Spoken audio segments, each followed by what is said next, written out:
Assalamualaikum dear students, welcome to racademy.com.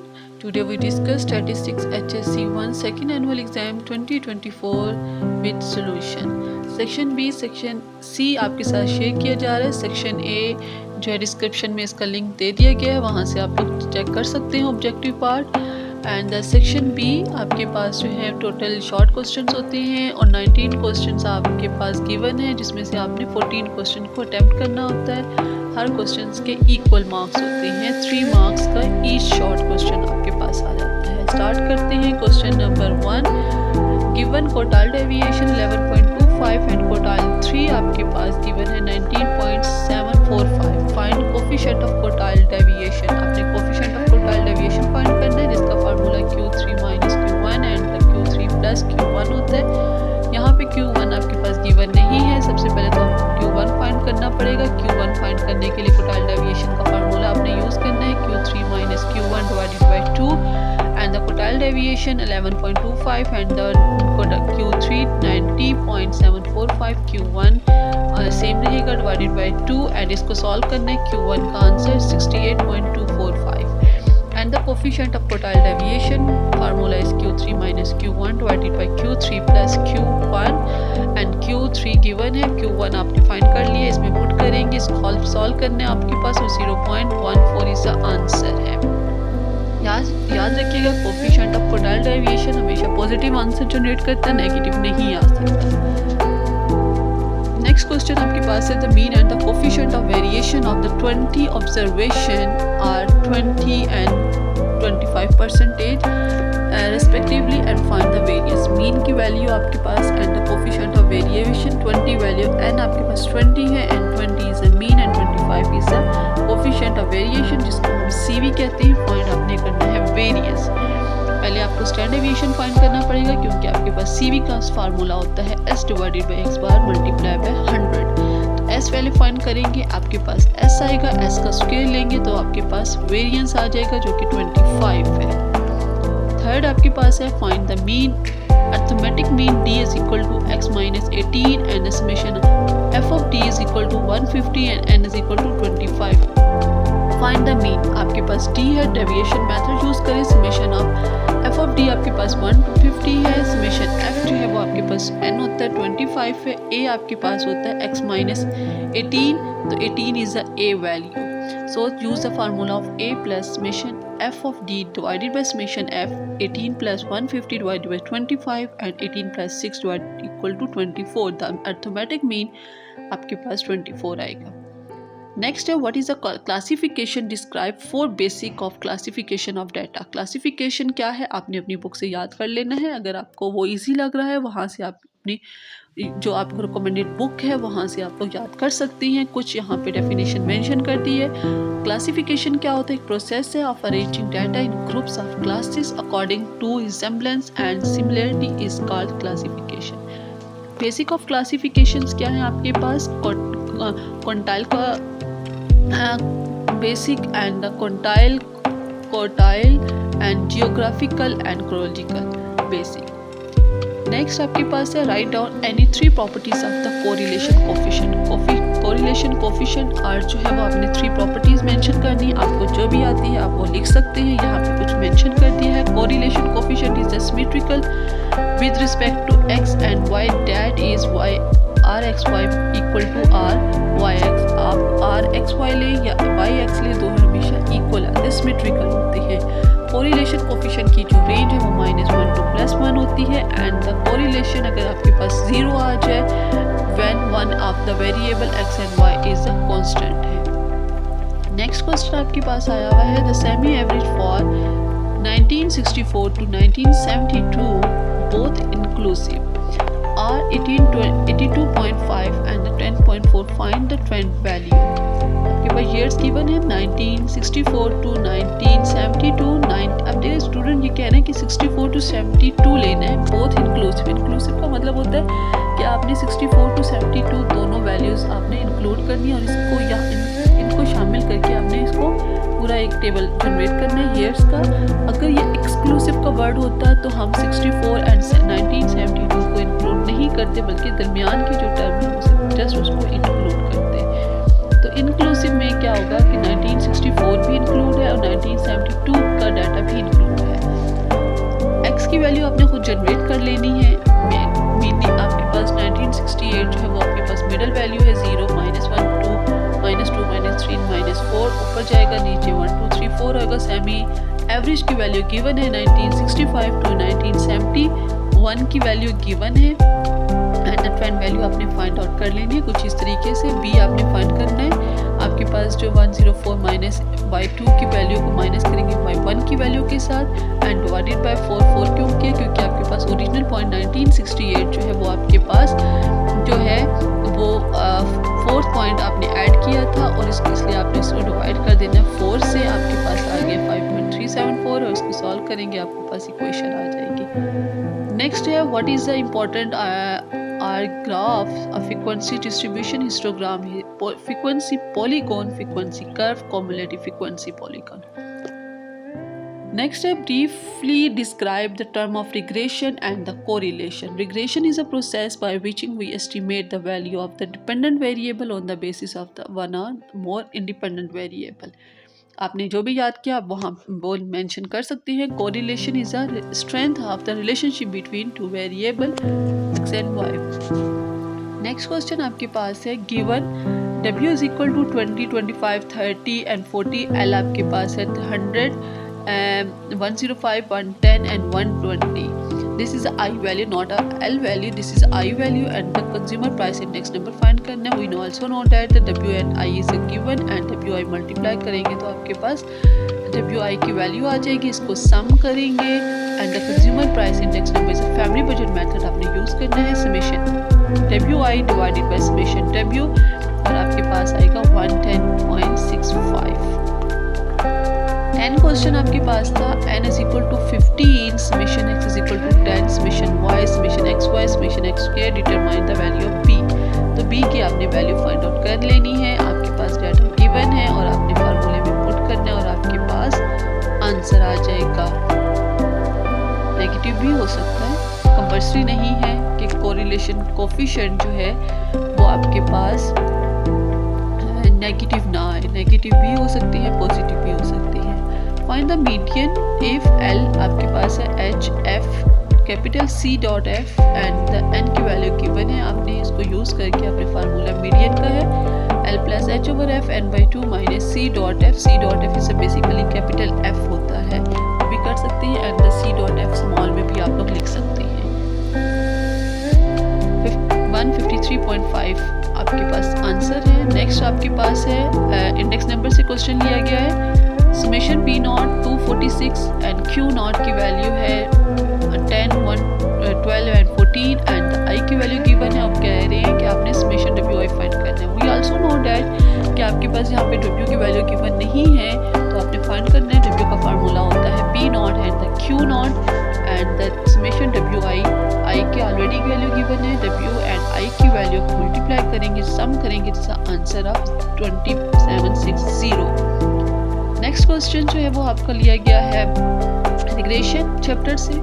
Estimate the regression equation y is equal to a plus bx if n is equal to 8, x bar is 10, y bar is equal to 8, summation x minus x bar y minus y bar is 24 and the s of x is equal to 2.12। y and b, y आपके पास है regression line जो है वो आपके पास already given है कि a plus bx होती है। b का फार्मूला यूज करेंगे, याद करना है आपने एंड b की वैल्यू आएगी a का y बार माइनस बी एक्स बार। आप दूसरी क्वेश्चन भी फाइंड आउट के मेथड से कर सकते हैं। y minus y bar is equal to r x y and the x minus x bar के मेथड से भी फाइंड आउट कर सकते हैं रिग्रेशन लाइन। अगर आप ये वाला मेथड यूज़ कर रहे हैं तो ये भी आप लोग यूज़ कर सकते हैं। नेक्स्ट आपके पास है in a certain distribution mean median and the coefficient of skewness are 40 and the 40 देखिए mean की वैल्यू 40 है, median 46 है and the coefficient of skewness की वैल्यू -2.5 है। वो कह रहे हैं कि find the value of the standard deviation find करना है तो आपको coefficient of skewness का मैथ फार्मूला आना चाहिए 3 mean minus median divided by s and the value put करेंगे and the standard deviation का आंसर फाइंड आउट करेंगे। तो 7.2 is the answer। Standard deviation and the variance कभी नेगेटिव नहीं हो सकते। Compute the coefficient of correlation summation x y n is equal to 10, x bar आपके पास 5 है, y bar 6, s of x square y, ये भी आपके पास कोरिलेशन चैप्टर से लिया गया है। Summation x y minus n x bar y bar, देखिए आपके पास correlation and the coefficient of regression के बहुत से फार्मूले आपने देखे होंगे। आपने वो से फार्मूले इसलिए दिए गया कि अकॉर्डिंग टू जो आपके पास मैथ आपके पास वैल्यू ऑलरेडी गिवन है, उसको यूज़ करके जो मैथ आपके पास फार्मूला होगा उसको कंपैरिजन करके आपने उसको इम्प्लीमेंट करना होता है। तो यहाँ पे जो आपके पास कोरिलेशन का फार्मूला यूज़ होगा, क्योंकि अकॉर्डिंग टू गिवन वैल्यूज आपने फार्मूला यूज़ करना है। Summation x y minus n x bar y bar n x का square and the s y square. Negative हो सकते हैं, r -1 to +1 की वैल्यू आती है 0.138 इज द करेक्ट आंसर।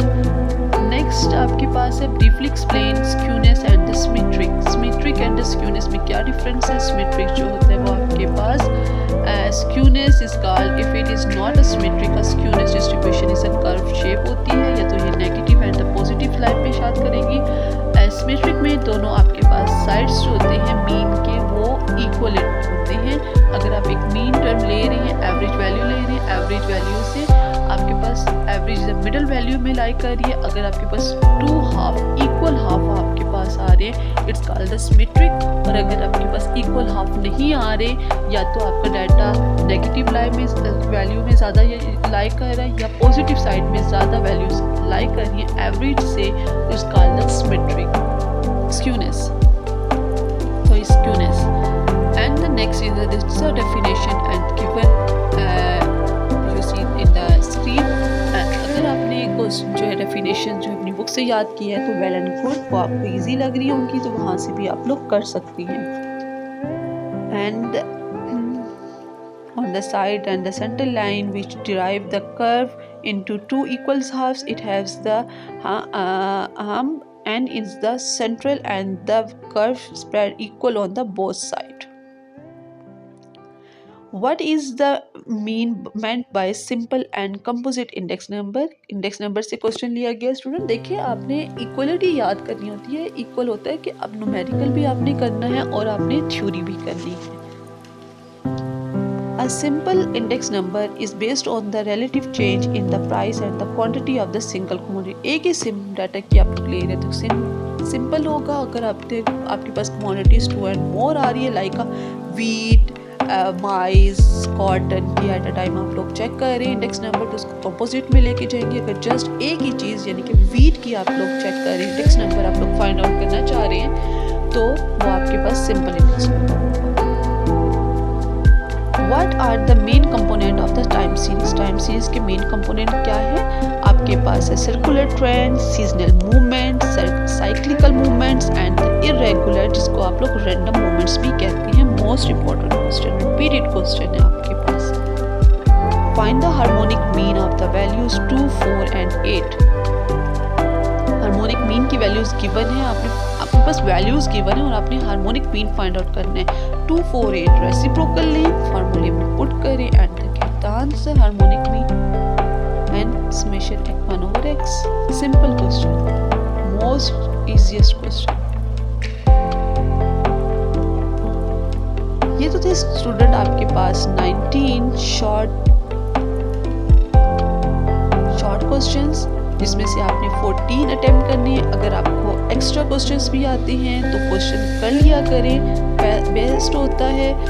नहीं तो आपने 14 क्वेश्चंस जो हैं वो आपने मैक्सिमम अटेम्प्ट करना है। आप लोगों के पास जो 14 क्वेश्चन आपने अटेम्प्ट करने, जिसको आप लोगों के पास 3 मार्क्स के साथ चेक किया जाए। नेक्स्ट चलते हैं सेक्शन सी की तरफ। सेक्शन सी आपके पास किस टाइप के क्वेश्चन आए? 2 क्वेश्चन आपने सॉल्व करने हैं आउट ऑफ 3। तो फर्स्ट क्वेश्चन ने फाइंड क्वेश्चन लिया गया है टाइम सीरीज से, जिसमें 3 year moving average from the following data है। Most easiest question, data given है, 3 ईयर फाइंड आउट करने। क्वेश्चन नंबर 3 का ए पार्ट। कैसे फाइंड आउट करते हैं 3 ईयर मूविंग एवरेज। आपने फर्स्ट 3 लाइन्स हैं आपके पास होती है, एक आपने ऊपर लाइन को स्किप करना है, नीचे लाइन को स्किप करना है। पहले 3 ईयर मूविंग टोटल फाइंड करना है। 45, 88 एंड 65 को ऐड करेंगे तो 198 होगा। 88, 65, 59 को ऐड करेंगे तो 112 होगा। 65, 59 एंड 95 को ऐड करेंगे तो 119 होगा। 59, 95 एंड 81 को ऐड करेंगे 235 होगा। 95, 81 एंड 88 को ऐड करेंगे 264 होगा। मूविंग एवरेज फाइंड करनी है 3 ईयर मूविंग को। आपके पास 198 आएगा, 3 से डिवाइड करेंगे 68। 212 आएगा आपके पास, इसको 3 से डिवाइड करेंगे 70.66। 219 आएगा, 73 से डिवाइड करेंगे 73। 235 आएगा, 3 से डिवाइड किया 78.3। 264 को 3 से डिवाइड किया तो 88। So this is a 3 question का फर्स्ट पार्ट आपके पास क्या है, 3 year moving average. Next question आपके पास है B, the coefficient of variation of the following distribution.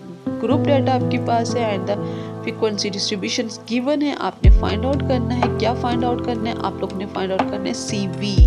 आपने CV फाइंड करने के लिए आपको मीन भी फाइंड करना पड़ेगा, आपको स्टैंडर्ड डेविएशन फाइंड करना पड़ेगा। उसके लिए आपको डाटा बनाना, टेबल बनाना पड़ेगा ताकि हमारे लिए इजी हो जाए इसको सॉल्व करना।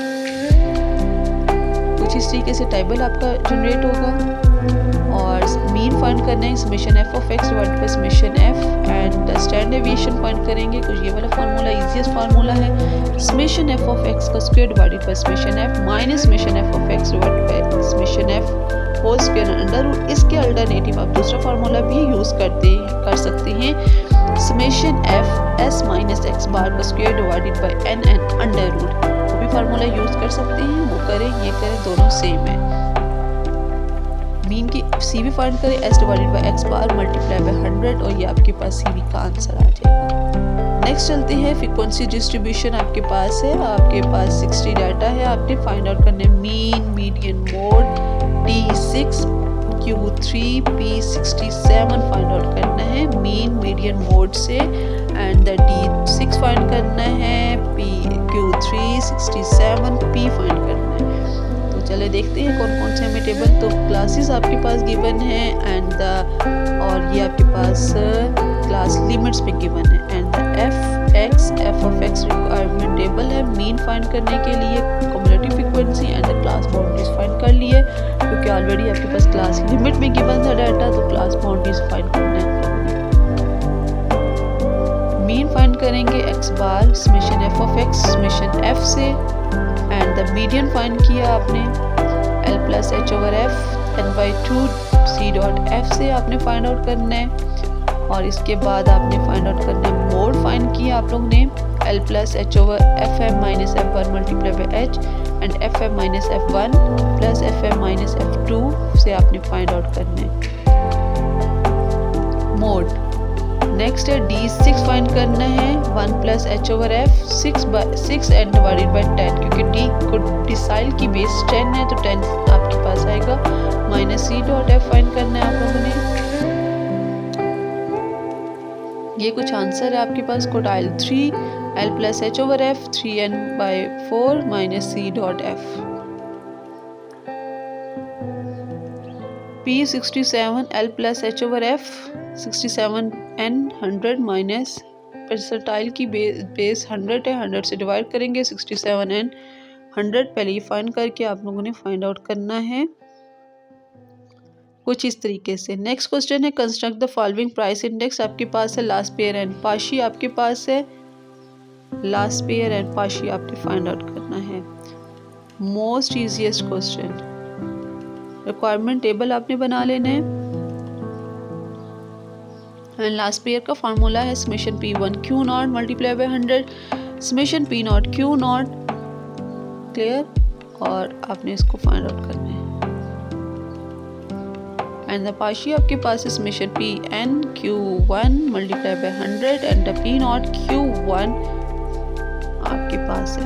कुछ इस तरीके से आप लोगों के पास आंसर आएगा 451 multiplied by 100 and find the answer 113.97. This is the calculation of this is the answer of Pashi index number बेटा रिग्रेशन चैप्टर से क्वेश्चन लिया गया है। सारे चैप्टर इजी है, हर क्वेश्चन चैप्टर को टच किया गया है और हर चैप्टर में से क्वेश्चंस जो हैं वो पिक किए गए हैं। बेटा regression equation y is equal to a plus bx show that the sum of error equal 0 हमने प्रूफ करना है। मोस्ट इजीएस्ट क्वेश्चन, पहले आप लोग ने रिग्रेशन लाइन फाइंड करनी है, देन आपने summation y minus y had आपने फाइंड आउट करना है। कुछ इस तरीके से आपकी कैलकुलेशन होंगी, देख लीजिएगा। y minus y hat x y summation y x का square y hat is equal to 0.7x minus 0.1 and 0.1 is a value and 0.7 is a b value y minus y hat। कुछ इसी के से calculation होगी, formula use कर सकते हैं अभी वाला भी, and summation x y minus summation x summation y and x का स्क्वायर माइनस समेशन एक्स का स्क्वायर। आप लोगों ने इस तरीके से सॉल्व करना है। देखिए कितना इजीएस्ट पेपर आया हुआ है आपका, फ्री के मार्क्स हैं। अगर बच्चे ने इसको किया हुआ है तो फुल मार्क्स बच्चा ले सकता है। तो स्टूडेंट ये तो थे आपके पास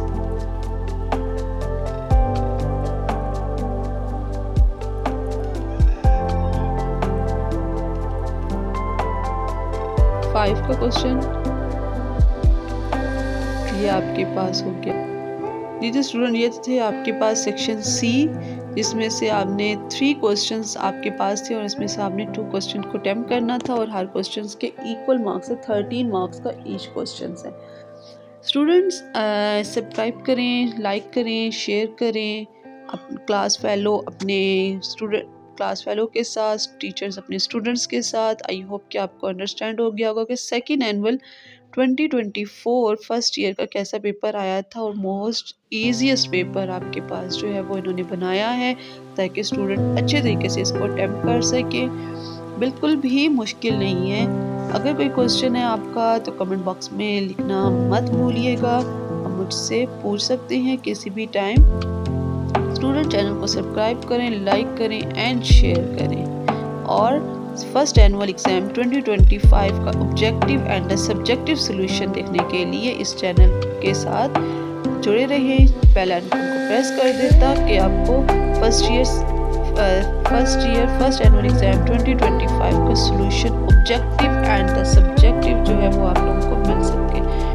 ऑब्जेक्टिव पार्ट को पुट करने में थोड़ा सा टाइम लग जाता है, बट ऑब्जेक्टिव पार्ट जो है वो आपके पास बहुत ही उसी टाइम, शाम के टाइम या नेक्स्ट डे आपके पास आ जाता है जिस दिन आपका पेपर होता है।